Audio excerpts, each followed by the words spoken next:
Welcome to First Person Cville, the podcast.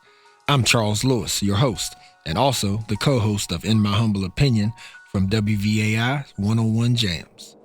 Today's episode features Chef Antwon Brinson, author of the article, You Get What You Focus On, Antwon Brinson's vision of using food to build community. Antwon is the founder and owner of Culinary Concepts AB, a business that trains people in the occupational and social skills they need to get jobs in Central Virginia's hospitality industry. He says that after 15 years of traveling internationally as a chef, he knew Charlottesville was the right place for something like CCAB. Charlottesville has over 500 restaurants in a 10-mile radius. That's equivalent to New York, San Francisco, DC, right? And it creates, this, rob Peter, pay Paul mentality. I'm going to steal your dishwasher and pay him 50 cents more because there's no other dishwashers in the area, right? So it's a very competitive landscape. And the reason why it's so competitive is because there's no other option. And I recognized earlier on that if I created this, this will be the option. Antwon's journey to entrepreneurship wasn't always so clear-cut, though. He spent years in the culinary industry, and his feelings towards it are complex. His love for food and gathering people around a table has grown, but he's also seen the ugly side of hospitality. All right, so Antwon, well, thank you, first of all, for being a part of this podcast. Yeah, I appreciate you having me here. Absolutely, man. Proud of all your work. Got to say that off top. Let's talk about hitting the streets of Charlottesville. Right. And talking to restaurant owners about training chefs, so on and so forth. What was that experience like? And did you get some doors slammed in your face? All right. So here's like the straight raw. Right. Uh-huh. So, when I first decided I wanted to launch a company, I had never done that before. So I ended up taking the program. Shout out to CIC, Community Investment Collaborative. I took a program with them and it's about, creating a business model. Part of that is customer discovery, and customer discovery is where you go out and you test out your concept. So I'm like, all right. So I put down, I put a little survey together with some questions on there, and essentially the questions were, if there was a training program looking for people, identifying talent, and training them, giving them certifications, would your restaurant hire them? And what are your needs? And I decided that I was going to go out in the community. And I wasn't going to tell them that I was a chef. So I literally had on a button up, and I had my clipboard and a pen. And I'm just showing up to restaurants like, hey, can I have a couple minutes of your time? I had a survey I'm doing, trying to help, with this workforce development program that we're developing. And man, talk about humility. I mean, I had people say, get the hell out of here. We don't want a program like that. Or, what do you know? It was tough. And I mean, I'm not going to lie, man, I'm a proud chef, I'm like, these motherfuckers. But, I would say out of, maybe 40, 50 restaurants, I got 25 to say yes. And so that was one side. All right. So I found employers. So now the second side was all right, we need to get people in this program. And in the end, our first program, we ended up getting 6 folks that, were willing to, sign up for this pilot program.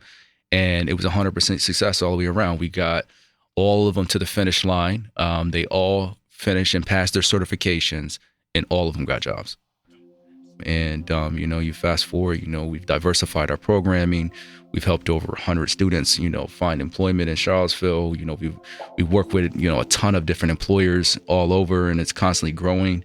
And, it's been a game changer. And I would say it's been extremely rewarding being a part of so many people's journey and just seeing the transformation.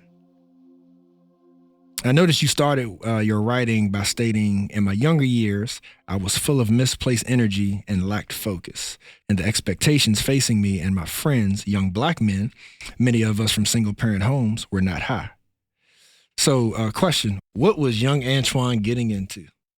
Well, I think that, it's all in context of where you're from. I grew up outside of Buffalo, New York. And, the community that I grew up in, it was coming out of the crack epidemic. You had a lot of old heads that was pimps and players back in the days. And those are the role models. Those are the ones that, we looked up to. We had a community center, and I learned to box at a young age. So I'm like this skinny dude in the community, and I'm a quiet. I've always been that. I'm an introvert, right? I'm a quiet type, but like you push somebody hard enough, and you keep pushing them, they let go. So I would just blow up. So I became known. I would like fight. I would get into fights. And it was just misdirected. It wasn't like I was fighting because I was trying to like be a bully or, prove myself or something like that. It was just like, it was survival of the fittest. That was the expectation, like either you gonna show up or you gonna get knocked out. So can you tell us more about the process of moving from a kid with misplaced energy to your internship in the Caribbean? So I grew up, my cousin was like my brother. Like me and him, we did everything together. And, we we won together, we failed together. We was in trouble together, we was out of trouble together. And, I ended up catching this case. And I'm not gonna get too into the details, but like we was looking at like 25 to life. It was intense. And I made a promise to myself. I was like, if I beat this, I was like, I'm gonna take whatever I have left over and I'm gonna do something with it. I'm gonna go to college. I'm gonna do something. And by the grace of God, like I ended up beating this case. And I kept a promise to myself, man. I started going out looking for culinary schools, and I went to CIA, which is the Culinary Institute of America. And I remember applying for it. I'm looking at it, I'm like, man, I could never afford this. This is out of my price range. And I'm like, fuck it. You know what I mean? What do I got to lose? I'm gonna apply. I made a promise to myself, right? And they gave me a full ride scholarship for college, right? And that's how I ended up going to culinary school. So, like you get a blessing like that, you're not going to squander it, right? So we had this room in college where you can like look at internships all over the world, and everybody wants to go to New York, DC, LA, go to the top restaurants. I'm like, yo, I'm getting the hell out of here. I'm going to the Caribbean. like I'm going left, right? And I found the property in St. John. Shout out to Canal Bay. I don't even think they open anymore. And, I applied for an internship there. I got in, and then the rest was history. I didn't have the goal of being an executive chef when I was earlier in my career. I just wanted to learn. So I remember I had this book, this Forbes book, and it had all the 5-star restaurants in the world. And when I was in the Caribbean, I would circle on the different islands, the top restaurants. And I would go to these different islands, and I would show up and work for these chefs for free. And then they end up paying me in food, or they pay me cash, right? And I would just learn. I would learn, and I ended up building this crazy network of chefs just by doing that. So I've been extremely fortunate to align with the right people in the culinary field, and that people that genuinely wanted to pour into me, people that genuinely wanted me to succeed and win. That experience changed me, because it was the first time in my life that I seen people that look like me in positions of power. Like I had never seen an executive chef in a fine dining restaurant that was Black. It fucked with me, right? Because I'm like, is this real? Like, is this, what I'm saying? Like, is this a thing?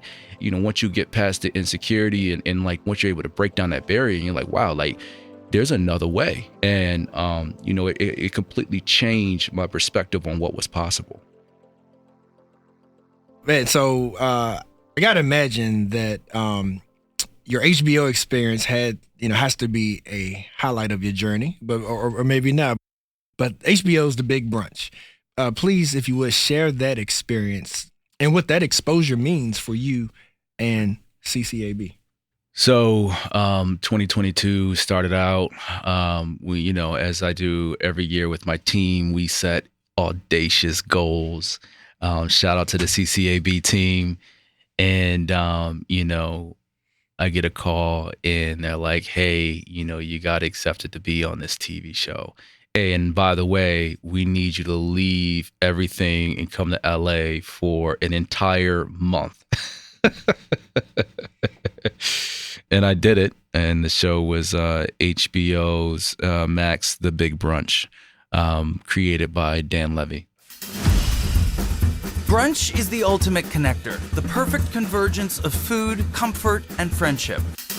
So we built a show to celebrate 10 chefs, each striving to improve their communities by connecting people with food.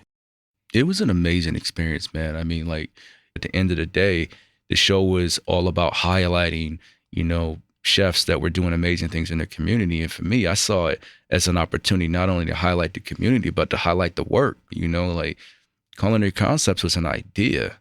Now it's a movement. You know what I mean? Like, now we got people all over that's like, yo, like, hey, can we open up another Culinary Concepts in Alaska? Can we open it up in Ohio? And it's just like, it's crazy. It's crazy that it's turned into this. And this is like what the show did for the organization was it gave us a microphone, man. That's one side of it. And the other side, I would say the show was a journey of discovery. Like, when I first started cooking, I was like cooking classical French, like super technical, because that's what we teach, right? And then in like, halfway through the show, next thing you know, I'm cooking Ethiopian, right? And it was the question. It was like, create a dish that represents where you are in your life right now. And for me, the last 10 years, I really, been on this journey of like learning more. I'm half Ethiopian. My dad's, first generation. I didn't grow up with Ethiopians. You know what I'm saying? I grew up with my mom's side of the family. So like, I've been on this journey of self-discovery for a while, just learning more about my culture, more about the heritage, more about the cuisine. I've mastered all these different cuisines. Like, why haven't I mastered Ethiopian cuisine yet? I've been cooking for 25 years and never once have I ever put an Ethiopian dish on the menu. And then I go on national TV and I'm just like, I'm cooking Ethiopian food like I cook at home. And it was like a happy place for me, man. What about your journey would you change if you could? My dad passed away last year. And, like, I feel like in life, we feel like we got time. We always like, yo, I'm gonna do it later. Or, I'm gonna get to it. I'm gonna put this off. I'm gonna do it next year. And, for like 10 years, me and my dad kept saying, we're gonna take a trip to Ethiopia. We're gonna take a trip. But, the apple don't fall from the tree. I work like crazy. He worked like crazy, we just never put it on the calendar, right? We just kept working. And then unexpectedly, he finds out he has cancer. And 6 months later, boom, he's gone, right? And, I would say if I could change anything, I would have took that trip. I would have took the trip with him. What are you most proud of? Man, I would say I'm a proud dad. Business aside, I'm proud to just be on this journey with my family, man, and watching them grow. Watching my kids develop. And, I try to make sure that I equally pour into the people that are in my inner circle in the way that I do to, the people that I'm training.